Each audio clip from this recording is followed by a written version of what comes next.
एका निर्जन डोंगराच्या कुशीत एक जुना पडका राजवाडा आहे।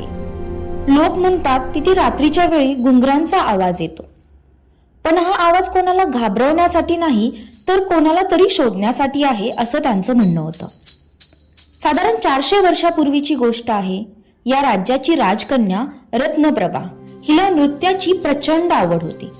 तिचं लग्न शेजारच्या राज्याच्या राजकुमाराशी ठरलं होतं।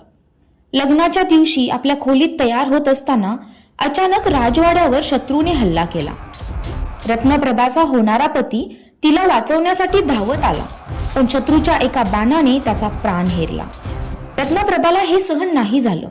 तिने आपल्या प्रियकराच्या विरहात आणि राज्याच्या रक्षणात त्याच खोलीत स्वतःचे प्राण अर्पण केले। मरताना तिच्या मनात फक्त एकच इच्छा होती, एकदा, फक्त एकदा त्याला शेवटचं नृत्यातून अभिवादन करायचं। आज 400 वर्षानंतर तिथे फिरायला गेलेल्या एका तरुणाला, समीरला, रात्रीच्या वेळी अचानक थंडी वाजू लागली। त्याला एका कोपऱ्यात एक सावली दिसली। पांढरं शुभ्र वस्त्र, विखुरलेले केस आणि पायात रक्ताने माखलेले जाड पैंजण। ती सावली वेगाने समीरच्या दिशेने धावत आली। तिचा चेहरा भयानक दिसत होता। डोळ्यातून पाणी नाही तर रक्त वाहत होतं। ती ओरडत होती, कुठे आहे तो? माझा राजकुमार कुठे आहे?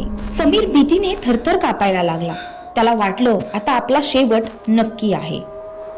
पण अचानक समीरच्या हातात असलेला एक जुना धातूचा शिक्का, जो त्याला राजवाड्यात सापडला होता, तो खाली पडला। तो शिक्का त्या राजकुमाराचा होता।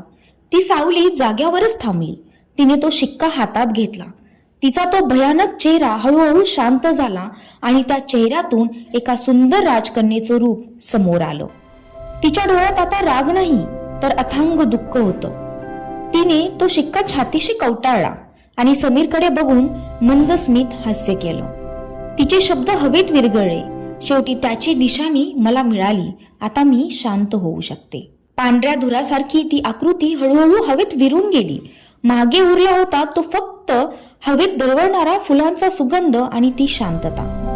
एका आत्म्याचा शोध कायमचा संपला होता, पण एका अपूर्ण प्रेमकथेची साक्ष तो वाडा आजही देत तिथेच उभा आहे। शेवटी तिचा आत्मा मुक्त झाला, पण प्रेमाची गंध आणि आठवण या भिंतीवर, हवेत आणि काळजावर सदैव फुलत राहील। ही कथा तुम्हाला कशी वाटली कमेंटमध्ये सांगायला विसरू नका आणि आवडली असल्यास चॅनलला नक्की सबस्क्राईब करा। थँक्यू।